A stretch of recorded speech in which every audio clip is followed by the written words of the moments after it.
Hello and welcome to SaaS Council, a podcast where we review SaaS companies, talk about trends in the industry, and more.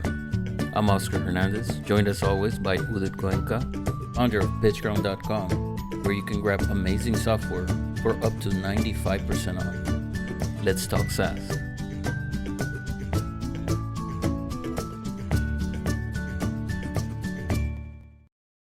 Hey SaaS people, what's up? How's it going? And in this episode of SaaS Council Podcast, we will be talking about how to get started with your first SaaS, how big is the SaaS industry, the current SaaS trend, how to find your ideal SaaS niche, along with targeting whether we're going to go global or we're going to get started with targeting by local audiences for your SaaS. So let's get started.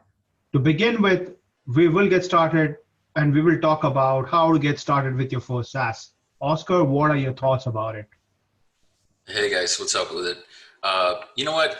When you're getting started with your first SaaS, the most important thing I think you should get started with would be working on yourself as an entrepreneur. You know, you have to look within and make sure that you're ready for such an endeavor.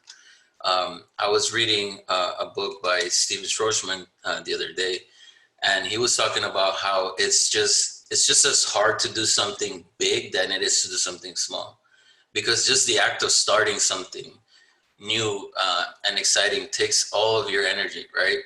And so what you want to do is make sure that you are emotionally, physically, and mentally ready and in a good space in your life to get started with your SaaS, especially if it's your first SaaS, because you're going to have to do a lot of research. You're going to have to do not just market research, but technology research. You're going to have to do research about how to build a team, how to even market the product. So when you're starting your first SaaS, it's a big challenge, but it's also very exciting because even though you have to wear many hats, you learn. And if you're the type of person that likes to learn, if you're that kind of entrepreneur, you'll be successful now. Yeah, definitely. I do remember when like Oscar and I, when we started our first SaaS several years back, we started without a CTO, which was such a huge bottleneck.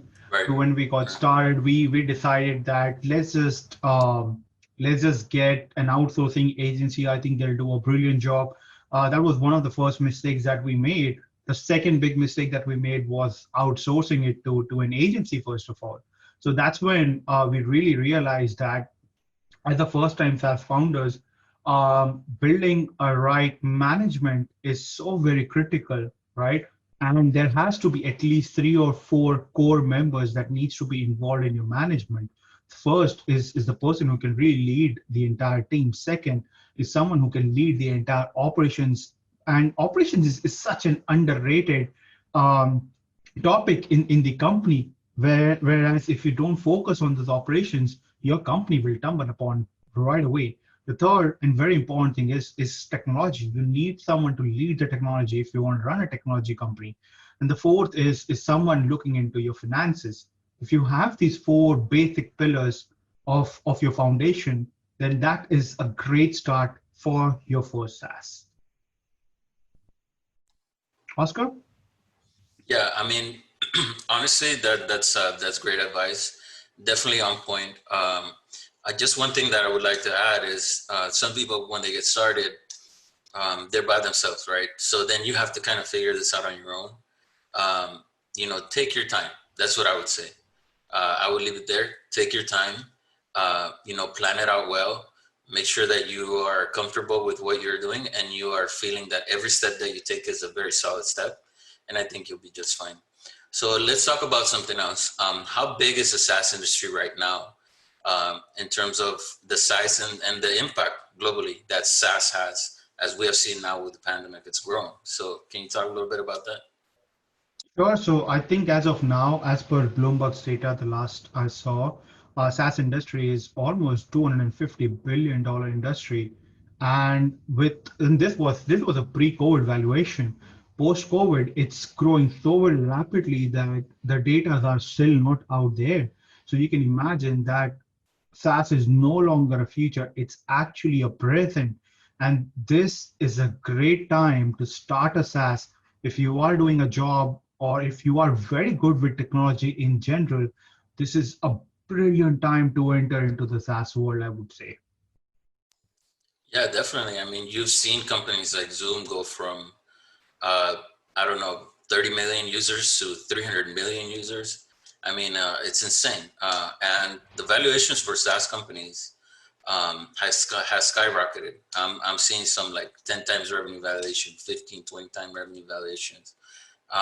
Just on the mere fact that you are a software as a service company, that's huge right now for investors.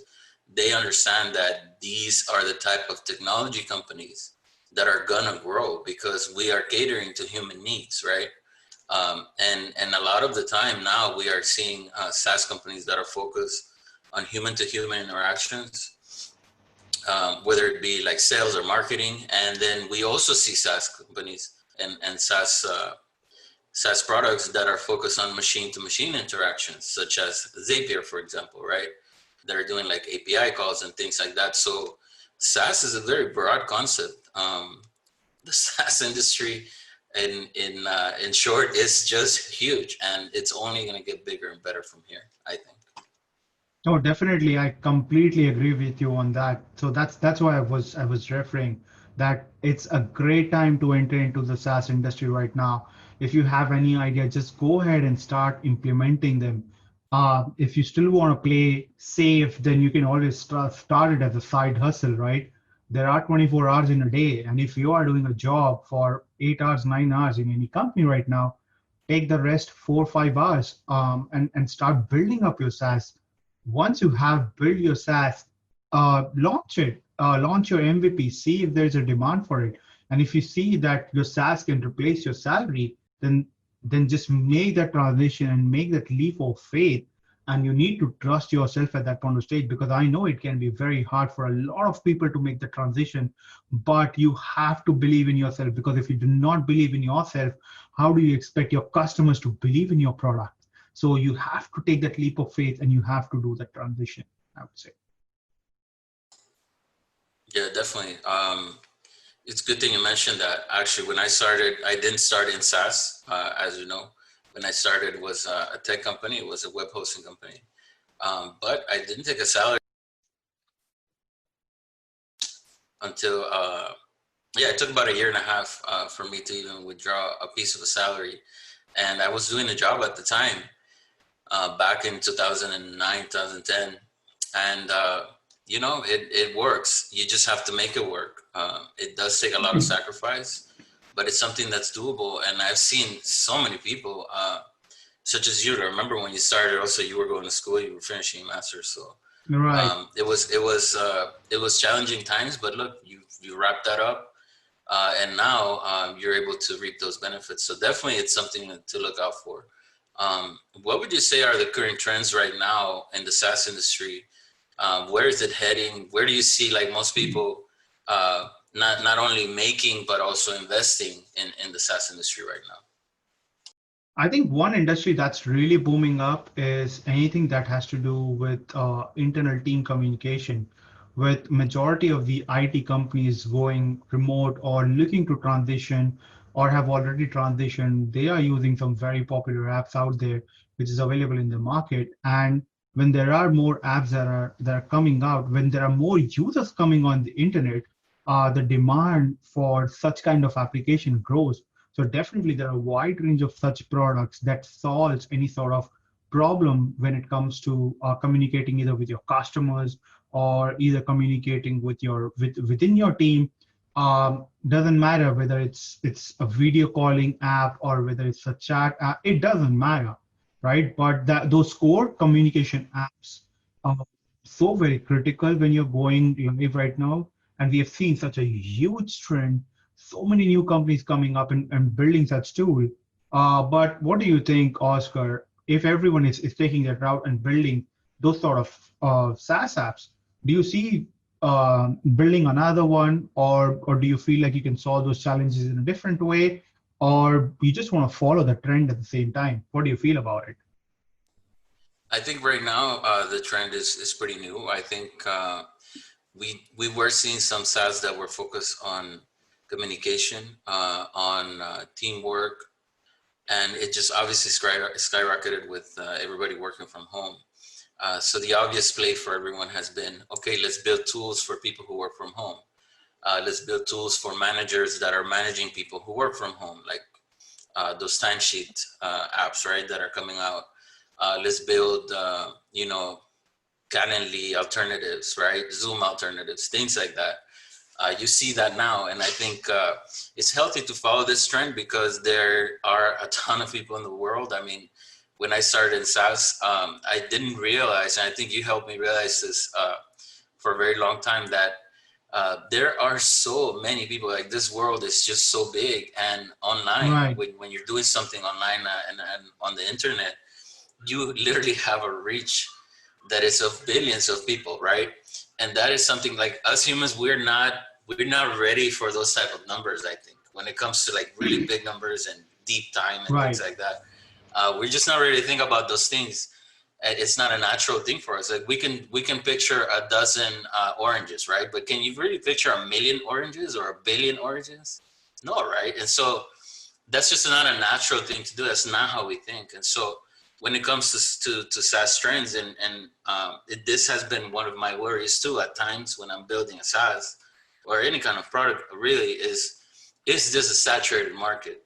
And the answer is almost always no. Even if there are Right. big players, right? Even if there are huge players like Zoom or Calendly, like we just mentioned, doing their own thing, there's always room for someone else that's going to come in and and kind of solve the problem in some of the similar ways, but also give it their own spin, give it their own flavor. And so I think there's always room for that. I think that we need these type of entrepreneurs coming in and giving us innovation, right? We need these things to come through so that we can do better. And so, yes, I'm agreeing with the premise that we are looking more towards like connecting ourselves. That's how the internet has worked since the beginning, right? It was always a need for us to connect with each other. Back in and I'm probably showing my age here, but back in the day, when people were using like chat rooms, right, things like that, AOL Instant Messenger was huge, at least here in the US. And then so it was always about connecting with each other, and I think that trend has continued. So if you think about it, that's a trend that has existed from the beginning, and it's not going to stop. So I think that's a good way to look at it and keep going with it. Definitely, definitely. So I often see people asking this one very common question, especially with the first time SaaS founders, is how to find your niche. Like, there are so many problems out there in the world that technology can solve, and there are problems that has a solution, but that can still be solved in a much better way. So what would you say to those first time SaaS founders who are looking to identify what niche should they get into when they're starting their first SaaS? That's a very good question, and I run into this a lot. What I would say, and it's sort of cliche, I guess now, what I would say is work on something that you're really passionate about. And I'm going to expand on this because I have to. So a lot of people say work on what you're passionate. What's your passion, right? It's not just about your passion. It's also about what you can wake up in the morning and do and not feel like it's work, right? Like you are really and genuinely enjoying it. If you're not enjoying what you do, you're not going to innovate. You're not going to be thinking about it constantly. So what I find is that if I'm constantly throughout the day thinking about the one thing, then I've hit something, right? Then there's something there. It's like a mental itch, right? And you have to scratch that itch, and you're just thinking about it all the time. Oh, what if this happened? What if I did this? What if I added machine learning to this? How would that affect it, right? And so that's usually how I think, and that's how I find niches where I feel that I can actually make an impact. Because the advantage that we have now is that there are so many SaaS out there that have laid out a base, at least, right, for most of the niche out there. And so you take that base and then you just run with it. You let your imagination run wild with it. So I think that's the way I would do it, definitely. No, for sure, for sure. I think passion makes a big difference. and at the same time something that you truly enjoy, that is very important. But I would just like to add like maybe one more point to it, is try to identify your core skill set. Are you good at solving the problems for email, right? Do you enjoy communicating with someone via email, right? or or just try to look for common problems in your day-to-day life. A good example, I read the case study of Canva and how Canva started, where the founders were really frustrated with the fact that um, Photoshop is just so complicated for normal users. And most of the people, they cannot spend days and days of time to learn a piece of software and then hours to just create a simple piece of content that can be shared across on social media. And that's a huge problem that they identified. They trusted and at the same time, they trusted their idea. But not only that, they ended up building a great solution around it. And look at them today; they're valued at over what $5 billion for something that solves such a simple problem. But remember, sometimes there are millions of people suffering from those simple problems. And when you can solve those in the best possible way with something that you're really passionate about in your niche, and build a solution around it, I think then it's only up to you how much you really want to grow, I would say. Right, definitely. Now that you found your niche, let's say, are you looking to build something local, meaning like in your own country, in your home country, or a global type SaaS that you are targeting everyone? Would you say in terms of, because you are a marketing expert, in terms of marketing, what approach would you recommend for someone who has a new SaaS, right? We're talking about the first SaaS here. I would always say that whenever you're building SaaS, always remember that the purpose of building any sort of solution is always to go global. But at the same time, you also have to look into whether you are solving any specific country-related problems. So, for example, taxation, right? Every country has got different taxation, and if you're building a SaaS around solving taxation, then at that point of stage, you have to start local. You even if you capture 1 or 2% of your country, you're gonna be a unicorn at that point of stage already. So it really depends upon what problem that you're trying to solve and where you want to focus upon. But if your product is falls under a much more generic category that solves a much broader problem, rather than a country-specific problem, something like a live chat solution or an email marketing solution, then in that case, I would always recommend entrepreneurs to build a global SaaS while start targeting locals. So for example, just reach out to your friends, family to begin with, because most of them are professionals. Most of them are either doing a job or where they can connect you with someone in the company, or they are running their own business and they need some solutions. So I would always recommend to go local, acquire few users, get those feedbacks before looking to target other countries, because when you start targeting other countries, the culture is very different. There is going to be language barrier at the same time, and the way those solutions would work in those countries would be completely different. So my recommendation would be start local and go global, as long as you're not building any sort of solution that solves a country-specific problem. Right. That's very true.